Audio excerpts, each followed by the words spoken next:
Hey guys, welcome back. It is Thursday, August 8th. We're kicking off a new week for the Every Bit Counts challenge. Now, I had been deciding how do I want to handle all of my tomatoes? I have been blessed with tomatoes this year. This is just a smattering of what I still have left here on the counter. I have a lot in the freezer. I still have a bunch on the vine, and I'm so blessed to have put up already a bunch of jars of marinara and salsa and ketchup. I had to remember what the third thing was that I did. And so I was kind of last night, what am I gonna do? What am I gonna do? And I even put something out on Instagram, kind of solicit ideas from people, because I don't ever like to waste food. It's probably my biggest pet peeve that I just got that from my parents, my grandfather who was in World War II. You just don't waste food. And so I try really to be very deliberate about how I am using everything. Because when I first started canning and first started preserving, it was ooh, let's do this, let's do that, let's do that. And over time you hone in, you're that's good, but I don't need that much jam. Or, yeah, not really a big fan of canned fruit and syrup. You hone in on what you like and what you don't like. And so I did not want to do anything that was just for the sake of doing it. And so I was kind of going through my books last night, processing the ideas that other people had given me, and settled on roasted tomato soup from this book. Now, by the way, today is Hurricane Debbie Day here in North Carolina, Hurricane Debbie Downer, because school was closed, so you're gonna hear some kids. But I decided to follow this recipe. I've already got the soup ready to go, but basically I kind of weighed out all of my tomatoes last night. I had about 8 or 9 pounds. And this morning I cut them, put them on some Pyrex dishes, and roasted them in the oven for about an hour at 375 degrees. I did sprinkle some basil salt, some of the basil salt that just like we had made last week, as well as some pepper, olive oil, got them really good and roasted, and then sauteed some onion and garlic, added a little bit of white wine, Dry Farms white wine. And then pureed the tomatoes through the food mill just to get any seeds and skins out. And now we have the most gorgeous sauce. I've been seasoning it throughout, just tasting it, making sure it's where I want it. But that's it. Oh, and I added, it says to add 4 cups of chicken stock. I actually added 2 cups, a pint of home canned beef stock. I really wanted just to add a little bit more robust flavor through the beef stock. So now we are going to can this up. I've got my pressure canner here on the stove, starting to heat up, ready to go. Now the recipe says it makes either 6 pint or 3 quart. I'm gonna can this up in pints because that's how I envision making this as a quick lunch for myself or my kids when we're home. And the processing time is I think it's 60 minutes, 1 hour for a pint. Now, here's where my brain kind of goes into overdrive. If I am going to get the pressure canner going, I am not going to run it for an hour and only have 6-ish pints in it. I am going to make that sucker work for me. And so what I did also last night was pull out a pack of chicken. This is a pack of 3 1/3 pounds of Mary's chicken, air chilled chicken breasts from Azure Standard. I bought that either in my last order or the previous. So I took that out of the freezer, and I am gonna can some chicken. Now the pints of chicken will go for about 75 minutes. So the sauce and the chicken, if you're combining things, you always need to go at that higher processing time, right, for safety. So everything is gonna process for 75 minutes, but at least my canner will be full and I'll get double duty. I'm going to jar this up first because I want my chicken, I did take it out and it's kind of sitting over here on the cutting board. I do want it to just warm up a bit. It's still very, very cold, and I don't want to have any jars crack. So I'm trying to maintain the temperature between the jar, the chicken, and the water in the pot somewhat similar. The pot is on very much of a low temp.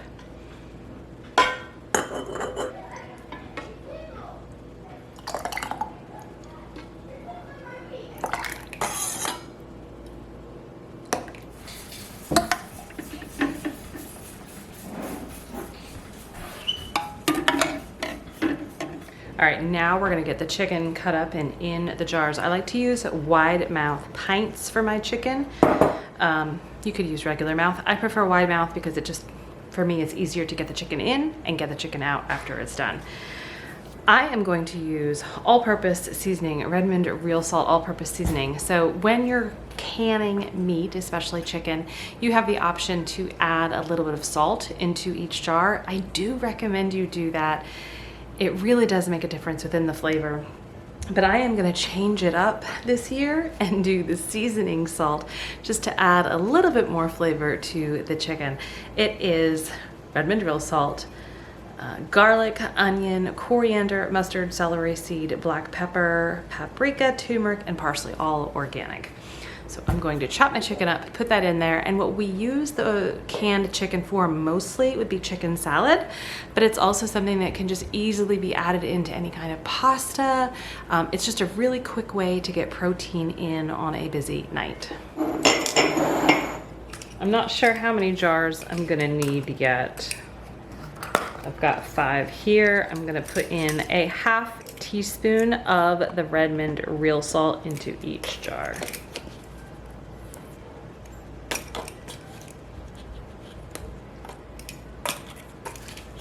So I am doing what would be called raw pack, where I'm literally getting my chicken in raw.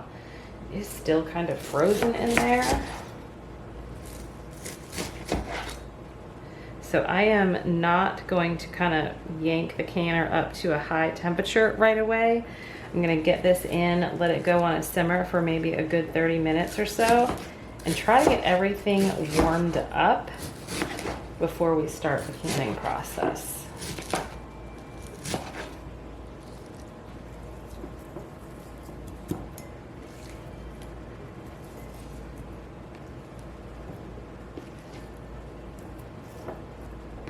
I'm thinking it's going to be approximately 1 chicken breast per jar.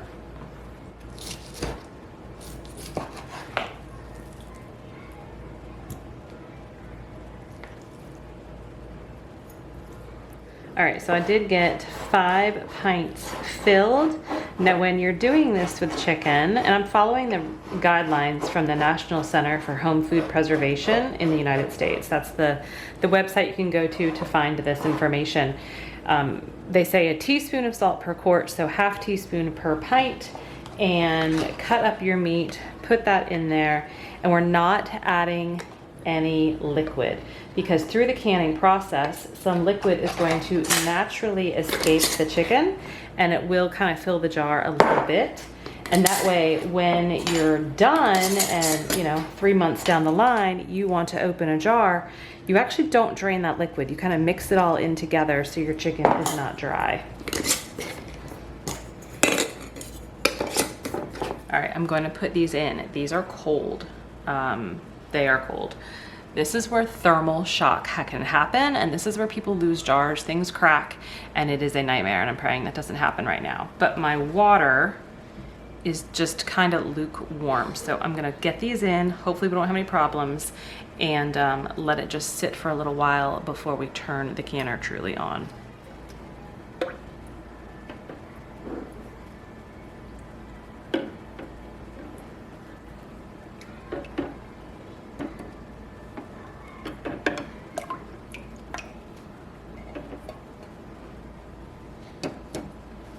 Because I'm double stacking, I'm actually going to use the rack, the second rack, but the chicken is all on the bottom there, and so far, so good.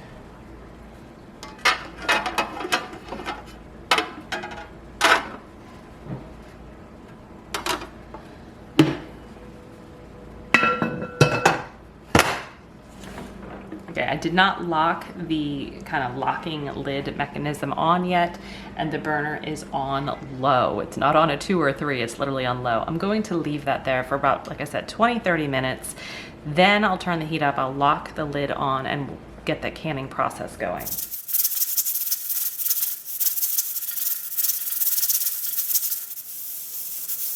All right, good morning. It is Friday, August 9th. I've got my jars over there on the counter. I took them out of the canner, let them cool overnight. At some point, I'm going to take the rings off, wash them, label them, and put them in the pantry.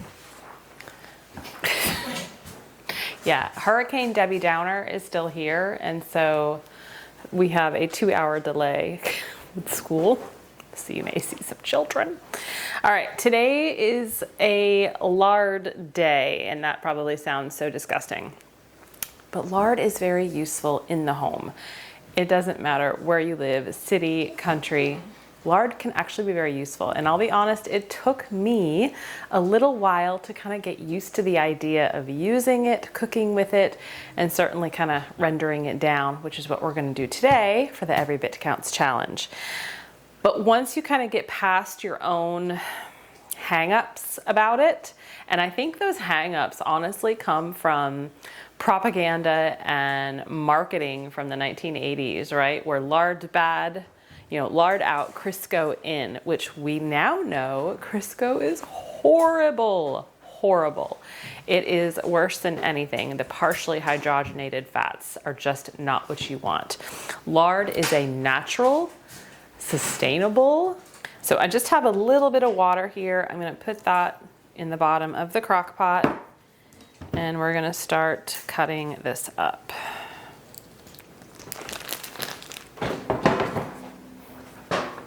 So be prepared. This is going to be messy, greasy, right? You're working with a fat. Sometimes people do this while their lard is still just a tad frozen, because it will cut easier, just a little bit easier to work with. But I took this out of the freezer probably 2 or 3 days ago, and it's been in the fridge, so we're gonna work with what we got. Now, the goal is to really kind of cut it into small pieces. Do the best you can. I mean, it's gonna melt down, but I don't want to put just this entire block in here. I do want to cut it as much as possible. The water in the bottom of the pan is going to evaporate out. And occasionally you'll find like bits and pieces of actual meat. That will all separate out too when we get to the next step after it's all melted down. So it's all in here, all broken up. I'm going to put the lid on, and we're going to let it go for a couple hours. Okay, time has gotten away from me. It is now it is now 3 o'clock in the afternoon. I came home and was like, oh my gosh, I forgot all about the lard. So I went and got some wide mouth pint jars. It is very hot. It is like boiling. But what I'm gonna do is I have a small kind of strainer here. I'm gonna put a piece of clean cheesecloth in the strainer and very carefully ladle the melted liquid hot lard into each jar.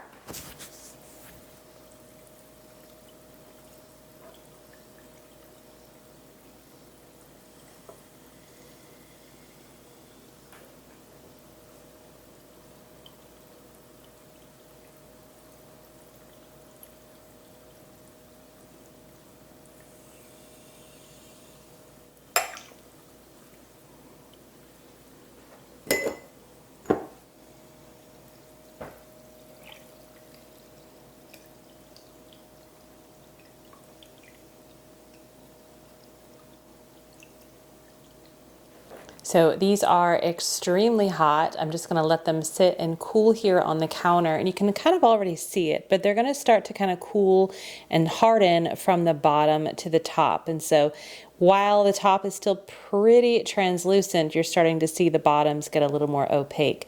But over time, it will really harden and solidify up to this gorgeous snow white color. Now, what is left in here are what people would call the cracklings. Now, these are things that some people eat, some people put it on, a salad or whatnot. I haven't gotten there yet. Not there yet. So I'm gonna let these cool, and then these will probably just go into the garbage. But we've got our lard done for the day. our Every Bit Counts Challenge project done for the day. I will see you tomorrow. Well, it has been an absolutely crazy weekend. I didn't really get much done on Saturday or Sunday, so here I am trying to really get caught up on Monday and get a lot of things accomplished. I had this loaf of whole wheat sourdough bread that my family just wasn't eating fast enough, and one of my favorite ways to use that and not let it go to waste is to make breadcrumbs. So I really just kind of cut my loaf up into some manageable cubes. I toast them very little. All I'm trying to do is toast them enough that I can get them in my blender without them gumming up. If I were to put the fresh bread in, it would really just gum up and probably wear out the blender motor. So this way, I kind of dry them out a bit, blend them into smaller chunks. There's clearly bigger chunks too. And then they go back in the oven, and I do it at a very low temp, around 300 or 325, just until things are dried out, maybe about 20 minutes. And then I really let it sit on the counter overnight. And so this is the next morning where I'm now just putting it in the food processor because I really now want to get it into as fine and small crumbs as possible. And because they're actually a little toasted, it really adds just such great flavor to whatever we're using the breadcrumbs for. I thought I was going to have enough for 2 jars, but it turned out it was just the one. But nonetheless, these will be perfect to use for whatever we need, whether it be hamburgers or meatloaf, anything that needs some homemade breadcrumbs. It was time to tackle more elderberries. I had one of my largest elderberry harvests over the last few days, and I put them all in this grocery bag in the freezer. And as you probably saw in a previous video, the best way to get the elderberries off of the stems is to freeze them. And then really just kind of, as you can see, I'm kind of banging the bag up and down and bagging the bundles. And then I'll use my hands to kind of get whatever stragglers I can.